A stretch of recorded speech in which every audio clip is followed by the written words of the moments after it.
just how much it meant to those kids that was happening is huge. I think a lot of times people don't realize that minor things that they do in these kids' lives is huge, very impactful. It's just seeing someone consistently show up and be a wise figure in their life. It changes your outlook on things, number one, but it also gives you something to look forward to. Who was the mentor in your life who made all the difference? Or maybe you didn't have one. Who did you need back then? Welcome to the Mentoring Partnership of Miami County podcast, where we shine a light on those walking alongside kids with harder stories here in our community. If you want to show up for a kid from a hard place, complete the no commitment form in the description and we'll guide you down the path that best fits you. Now join us as we explore the transformative power of showing up and how becoming the person you needed can change a child's life, and maybe even your own. Thomas, friend, fearless leader, this is the beginning of your fourth week as the executive director of the Mentoring Partnership of Miami County. Listener, what we're going to do today is get to know Thomas. So very chill, kind of hear a little bit of his story, hopes, dreams, aspirations, the mission. And so Thomas, tell us, what has it been like for the past couple of weeks? And what are you so excited for? Oh man. Well, first I want to correct something. I am not a fearless leader. I have some fear in me, but I think that's always a good thing, have a little bit of fear. No, the first 3 weeks have been a whirlwind, just learning so many things about the mentoring partnership and also getting to share what we do with the community. I've loved it. And a lot of people have been very receptive to it as well, which I have really enjoyed. And so just looking at all the initiatives and ways that we can come together as a collective community and take care of those kids through those mentors. So yeah, and there's a lot of heart for it, which I'm just stoked about. So yeah, that's where I'm at. Cool.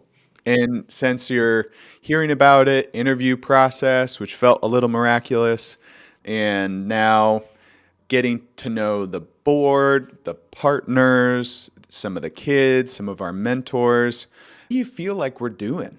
What's the mission? What are we going after? Yeah, so just from the get-go, I felt the heart in it was really to take care of at-risk kids who are in need in some way, shape, or form, maybe not even at risk, but just kids who need that mentorship, that light, that hope pouring into them.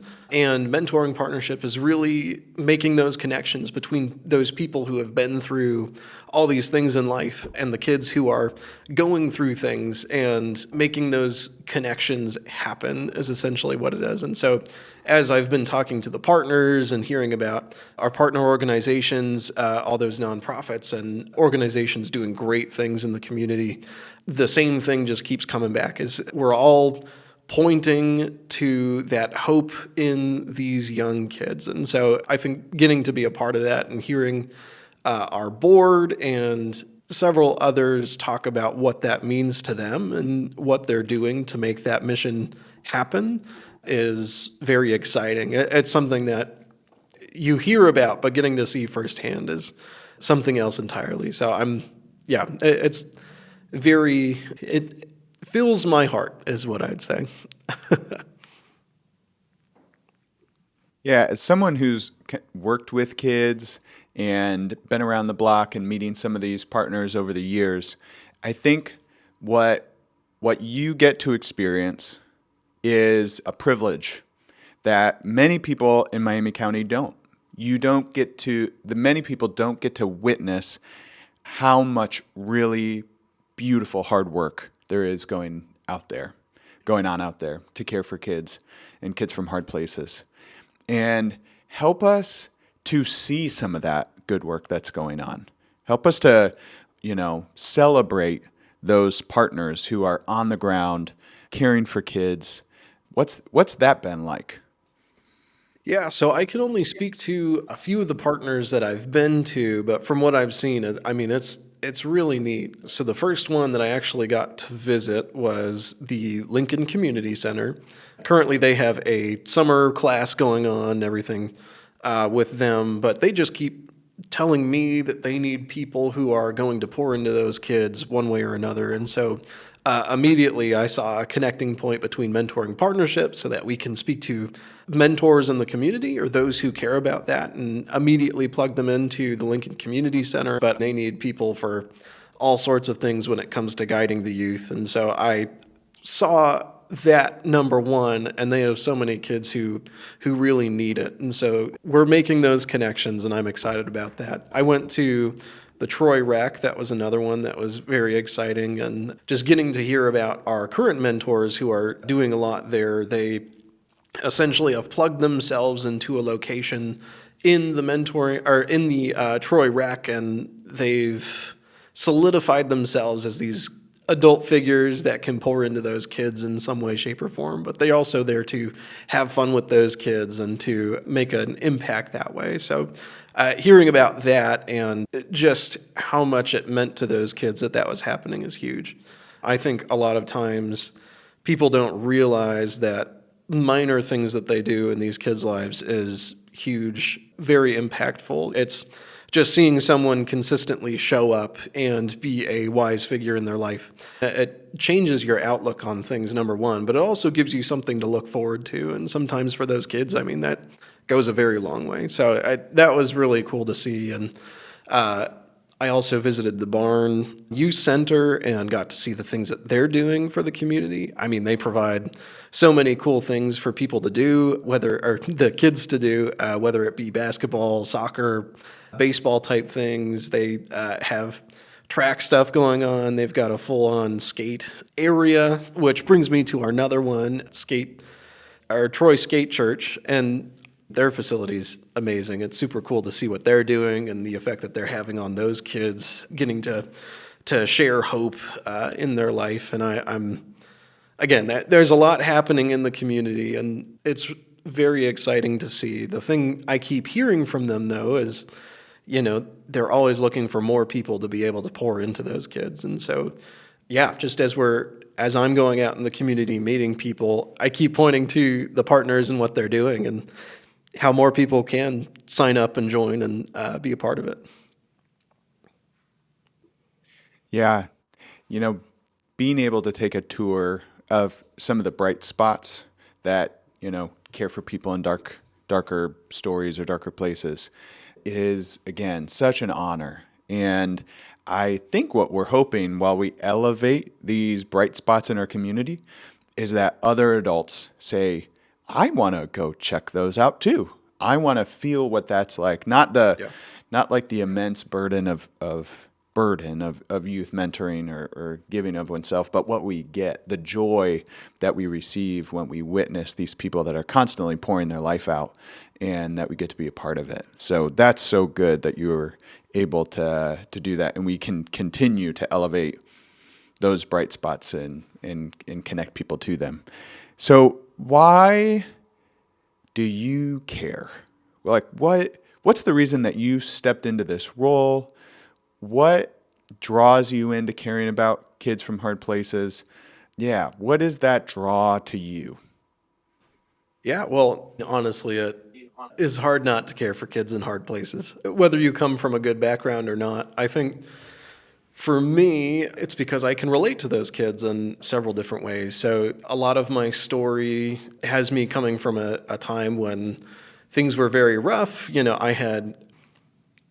I had a, not very rough, but I had a very good family who took care of me very well. I think just in the midst of that, I had anger issues. I had issues with stealing, lying, and so on and so forth. So I caused a lot of trouble and ended up, in anger management and a few other places. And throughout my life, I kept searching for some sort of hope, some sort of connection. And I think somewhere around middle school, I was just having a really hard time just with everything going on in my life at the time. The recurring theme was that I felt that I was a failure. I just kept thinking, I'm a failure.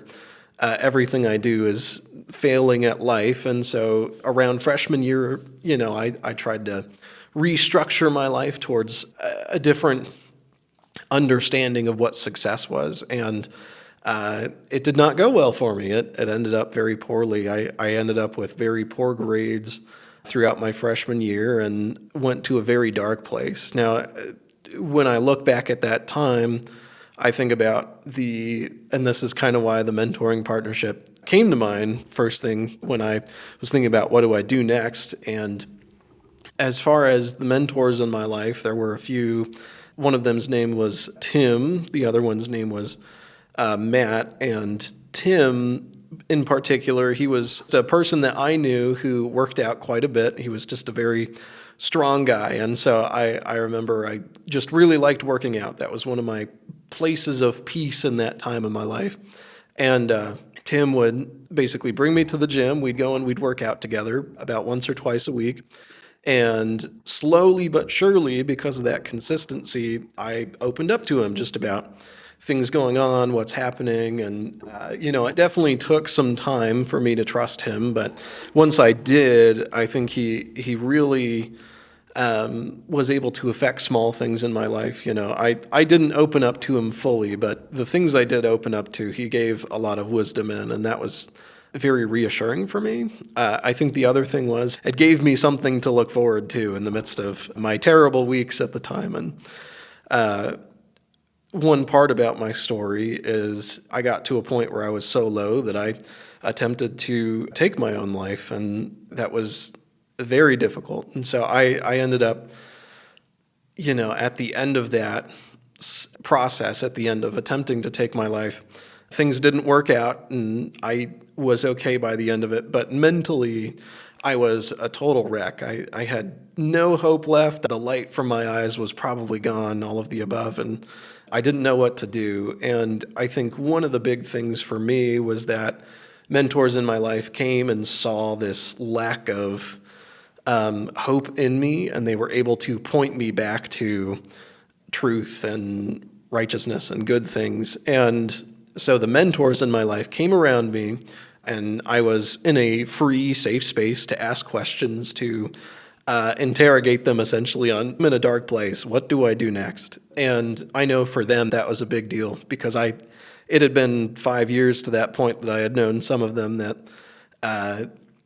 they had no idea that I was going through those kind of things. And so when I did open up and when they did share, the impact of what they were sharing with me put me on a right path again and brought me a lot of hope. And so I can say for certain that without those mentors, I really wouldn't be here today.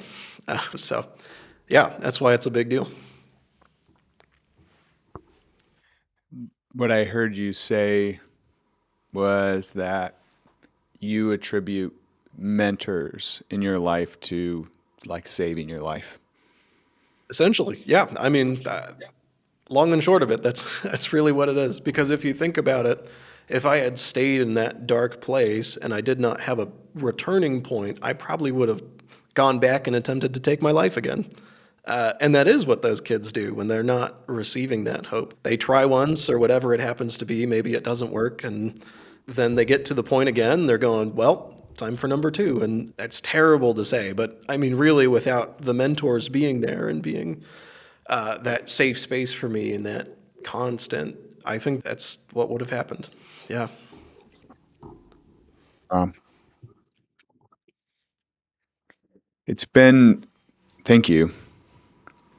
It's not, it is a gift that your story and your testimony of mentors in your life has led you to this place to connect more people to little Thomases.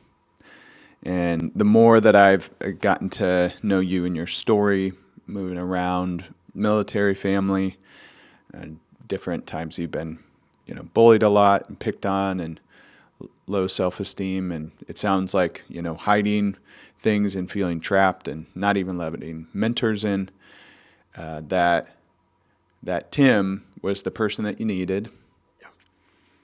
And there's the phrase that we've been using a lot is like, be the person you needed Yeah. or be the person you had. Because a kid from a hard place or any kid needs someone to remember their name, to want to take them to the gym, to want to show them things, to want to have fun with them, to want to have shared interests or be curious, to show up. I think we've had more conversations recently that whether it's a place like the barn or Troy Rec or Skate Church or the Y or wherever, 90% of mentoring is showing up and the consistency and willingness to say, you are valuable, you are worthy of my time, and even that time spent, which is a very valuable commodity, shows a kid that they are worthy of being liked and loved. So that story is really powerful. So what does that mean? How does that compel you to care for the kids in Miami County?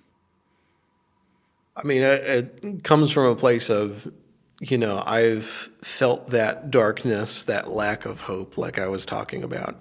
And I know not all of those kids feel that lack of hope, but potentially a lack of direction and understanding of what's next. And not every kid wants to hear, what are you doing next? And in fact, that's, what are you going to do when you grow up? Even as adults, we feel anxiety over that sometimes. And the thing is, at that age, sometimes you don't know what's going to happen tomorrow, let alone 8 years from now when people are asking. And so just having someone to be able to guide in the little moments makes a huge difference. That, you don't think about it, but little changes of direction over a long period of time make drastic changes in someone's life. And so even what you're doing now, even if it is just showing up and working out with someone or playing, I know some of our mentors like to do pool over at the Troy Rec, and so I know they do that sort of thing. And so when you see someone doing that, you're thinking, man, am I actually making a difference here? And the answer is yes, you definitely are. Whether you realize it or not, and whether you see the fruit of that or not, the fact that you're there showing up and just being there is a huge deal. So that's what I have to say on that. I mean, it's shown in my life. And we're so grateful. We're so grateful for Tim. Right now, we are so grateful for Tim. Yeah. Right, that he showed up. And I'm guessing, you can send this interview to Tim. He'll see right? it. Yeah, he'll see it. We're good friends. Still. Yeah. Yeah, there you go. And the feeling and the impact that he had on your life, that he gets to receive this joy Yeah. of giving. And then shout out to Brad for me, because I think it's similar. I think something because you're in this role of stewarding and helping move this mission forward to connect, healthy adults to kids from hard places. There's certain pockets of folks that we're going to be talking to, and you're going to be talking to and accessing and inviting into that joy. And maybe we could do like not rapid fire, it doesn't have to be that fast, but highlighting some of those different groups. And so if they listen to this, they can self-identify themselves as like, oh yeah, that is a way that we can partner together to care for these kids. So I'm going to say all of them, and then we can go through one by one. So we've got businesses that we're going to be talking to, churches, civic groups and organizations. We're going to be talking to retired folks, like the interview we did with Dennis. And we also have young adults. And, there's some more over time that we feel like are in a good spot, empty nesters, et cetera, to step in and care, depending on helping them find that best fit, that best time and place and location and proximity as a part of their week, show up 1 hour a week. So let's go through and talk about some of those.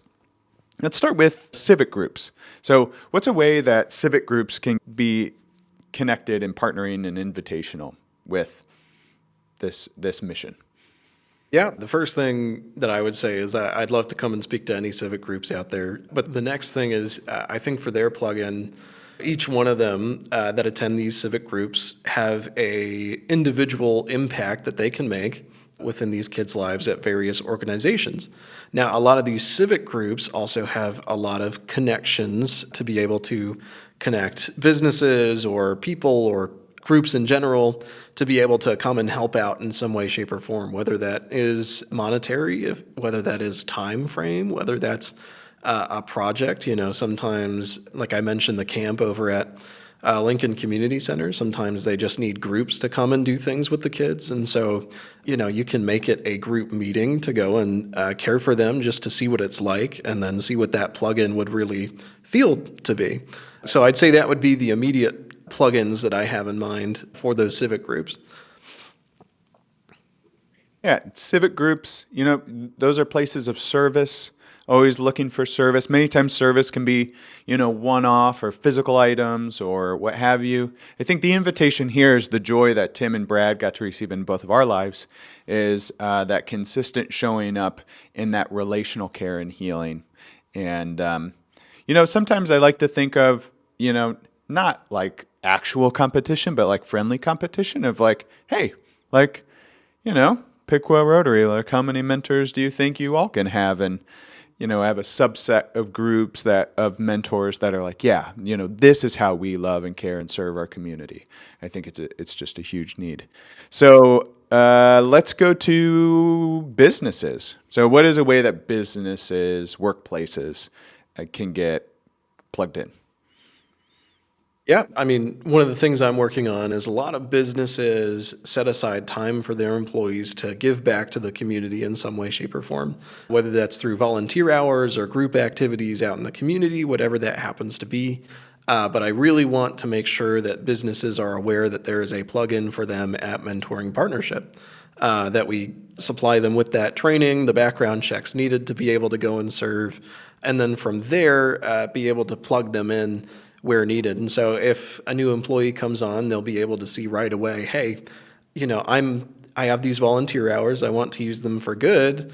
Oh, right away, here's a link to Mentoring Partnership. And so that's one of the big plugins that I really want to make happen, and that I'm excited to make happen. And I really think that the people working at these businesses will want to be a part of. In fact, I know they're already a part of it. It just makes it easier for them to be a part with us. And then the other thing is if a company wants to come alongside us and sponsor, they can sponsor, for instance, the background checks for our mentors. They can sponsor the pouring into process of our mentors in terms of training them, equipping them, making sure that they're ready and able to take on harder cases if needed. And so I think that's another big way that they can join alongside of us. And then so that way they're bringing along people, they're bringing along the ability to train them with us, and they're bringing along just time given. So I think that's all really good for them. Yeah. The working life of, maybe you're single, but maybe you have family with young kids. And it's like hard to like what time am I supposed to get to care for a kid from a hard place? And we do have opportunities to do, lunch hour mentoring once a week. If a business leader or boss says, yeah, I think, the tail end of a work day, there's opportunity because kids are just getting out of school. Like that's, you push your lunch hour like way to the end of the day or whatever. There are those opportunities. So yeah, thank you for that. Yeah. Churches. What do you think about churches, people in churches partnering with the Mentoring Partnership?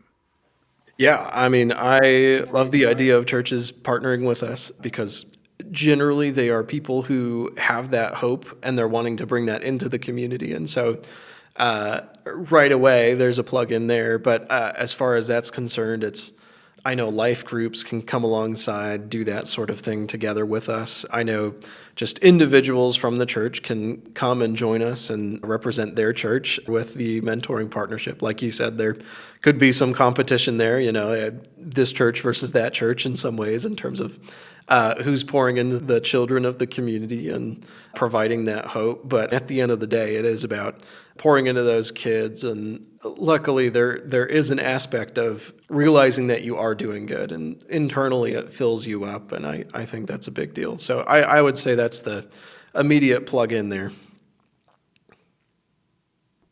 Yes. We do have some promotional videos that are just for churches, kind of speaking that language as well. that's of interest to use. I think something that we've talked about too is can we get like these little pockets in different churches that get really excited and create a community of those mentors. So it feels like this, yeah, we get to do this together. Like we get to mentor kids together. And one thing that we want churches to hear is we want folks to serve inside the church and outside the church, both your community and your church. We're not trying to, the mentoring partnership is about advancing kind of a church's mission to love and serve, your neighbor, not to take away any resources of time or talent. Correct. We want the both and the more that we can all do together, the better it is. And so with those three, we also wanted to highlight, you could also be someone that says, hey, I feel really connected. I could be someone that has a goal of recruiting youth mentors. That's the way I can care for kids. Anything you want to say about kind of taking on that role of a being someone that kind of joins on the team of helping to recruit? Yeah, I can see that being from all aspects. Anybody really can do that, no matter where they are. I think even if you realize yourself that you can't devote the time necessarily to be able to mentor, you can always champion a cause. And I think that's one of the really cool things about being a recruiter for Mentoring Partnership is you get to champion what we're doing, even if you don't have the time. You can still talk to the many people that you're probably talking to in your busy day and be able to say, hey, Mentoring Partnership is doing this. Why don't you sign up? And you can point them to our direction and be a champion for what we're doing in the community, be a champion for bringing that hope to these kids, and also being a champion for what a benefit it is to the mentors themselves. So I think it's just a win-win for everyone if you're taking that route too. And you don't have to be constrained to a busybody to do it. I mean, especially the people who are giving of their time already, chances are they're wanting to talk about it to everybody that they're around too. So I would strongly recommend doing that. And there may be incentives for doing so coming down the pipeline. Oh, good. Yeah. The intention of being a word of mouth person, because that's how good things can spread and bad things. But we want caring for kids to be a multi-generational way that we care for our community. I think last one is, retired folks and young adults quickly. Kind of what do you see there? Yeah, I'll address each individually. I haven't been in the retired folk era yet, but one thing I can say, you can definitely tell when someone has finished well. And I think the big thing with that era is you're getting to a point where you want to wind down, you want to relax. And honestly, it's well deserved in many different ways. But the people I can honestly say that I've respected the most in retirement are the ones who realize that they've learned so much through their life and through their experience, and they want to make sure that the next generation sees that hope, that experience, that understanding as well. Sometimes families just don't have the connections they used to, and so it provides that way of sharing what you know to those who can use it. And so I think that's a really great time. And not to mention, if you're into golf or you're into something else, there's plugins for mentors and mentees to be able to bond over those things. And so you don't necessarily have to undo your life to go do something entirely alien to you. It's something that can be done even through those. And so that's one thing that I really see there. I see it as a strong way to finish well and to give back. Especially if you've had a busy life. And as far as the younger generations, one of the big pieces of advice I got when I was in college was, and I laughed at it, to be honest, but they told me you'll never have as much time as you do right now, and that was in college. And at the time, I was doing 21 credit hours, 2 jobs. I was president of 3 different clubs, and I was doing a lot and keeping a social life and the rest of it. And I was actually volunteering at the time. And when I heard this advice, I'm thinking, there is no way that's correct. I'm spending all my time. And the funny part was I got to adulthood in those younger generations, and I realized, man, I was wrong. There is a lot more to do in adulthood. And so it was very eye-opening. And so for the younger generations out there who are old enough to give back in that way, to mentor, but not quite at the stage of being extremely busy all the time. I would say if you're questioning about it, if you're thinking you don't have the ability to give back, you really do. And you can find time if you'd really want to. And so it pays dividends early on to be able to do that, to be able to say that you're doing that long term. And not to mention, the younger you're doing this mentorship, the longer you'll be able to see the fruits of your labor.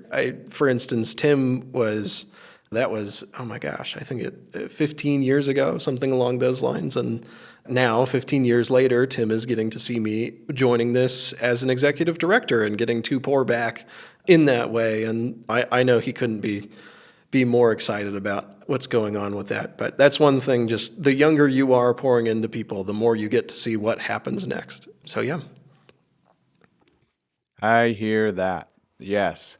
Yeah, when I was like really intensely mentoring, it was two young men in their teens, and I was a young adult, and man, I had so much time. I remember I reached back out to them, and they said, "Do you know how long it's been that I've been waiting for, to reconnect because of the certain kind of arrangement?" And man, there is just so much life in being able to enjoy that relationship. One thing that we do have 21 partners, big brothers, big sisters. Being a big community-based mentoring, there's often kind of always a wait list. There's always been a wait list in Miami County. Right now, it's down to 6 at this time stamp, but that'll fall and rise, and it'd be so fun to watch our young adults and our retirees show up in those kind of ways. So, Thomas, I think the last thing that I wanted to ask you is, we all have our story. We started with your story in so many ways. Every person who's listening has a way that they can care about a kid in some small way. We watch movies, we watch TV, we listen to story. We've talked about this. How can someone see themselves kind of in this, epic narrative of this mission, and what it's like to show up in just teasing out kind of allegory and all those things. So share a little bit of what we talked about. It's fun. Yeah, I mean, one of the things in life is you mentioned the epic narrative. The funny part is, whether we know it or not, we're in it. We're already a part of this epic narrative. And what I've learned in life is that you can run from it as much as you want, but the epic narrative is going to point you towards what's going to happen regardless. And so when you look back at your story, when you look back at what impact you have, what has happened in your life, what amazing stories you get to tell, are there going to be ones of, I just walked in by happenstance and this happened? And the other piece is, what did I proactively do to make this world a better place? What did I proactively do to impact those around me? And I can say one of the big things for me is really just being called out sometimes. I think of Hercules, the Disney movie Hercules. One of my favorite things in there is that Hercules gets called out by the mentor in that movie, gets called out to say, hey, you are made for great things. And I can truly say that every one of us is made for great things. And I know that kind of derails from feeling special in some way, but it's true. There is greatness in every one of us. And I think that the big thing is it just needs to be called out. And most of you have probably had a moment along those lines. And if you haven't, think about being able to do that for those kids, being able to call out the greatness in them. And once they're called out, what will they do as a result of that? And so I just love the idea of what stories you get to tell as a result, and then what stories those kids get to tell, because you will forever be a part of their story, just as Tim and so many others were a part of mine. So, yeah. Yes. The story is not over, friend. Listener, we are calling you out.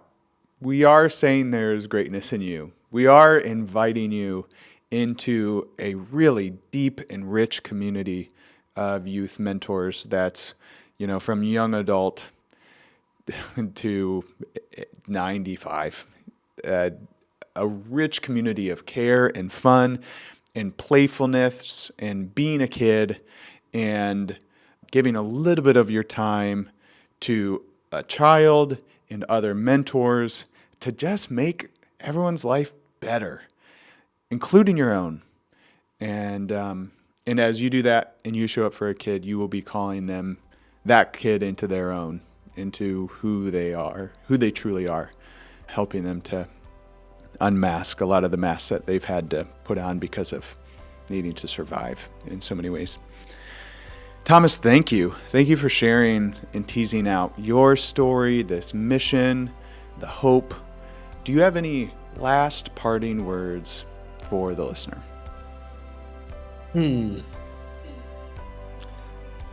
What I would have to say is be a force for good in your community, be a force for good in the world, and spread hope wide and far. You can never spread too much hope, so you might as well do as much, spread it as much as you can, right? Yeah, that would be my parting words. Do it with everything you have in you, and don't hold back. Yeah, thanks for having me. Well, in that way, we'll end this interview with, may the force be with you. May the force be with you. I love it. Amen. All right. Thank you, listener. Take some small next step. You will be so glad you did. Wow. Wasn't that conversation powerful? Chances are, while you were listening, someone else was coming to mind. You wanted them to listen in too. And on behalf of a child, send this episode their way. And if you care about these kids, take a moment right now to subscribe, rate, and review. Because when you do, the algorithm helps more people find these conversations, to find the voice of these kids. And each small step you take help more adults show up for a child with a harder story. If you want to explore how you can show up, fill out the no commitment form in the description of this episode. Because only together can we help more kids find the support they need.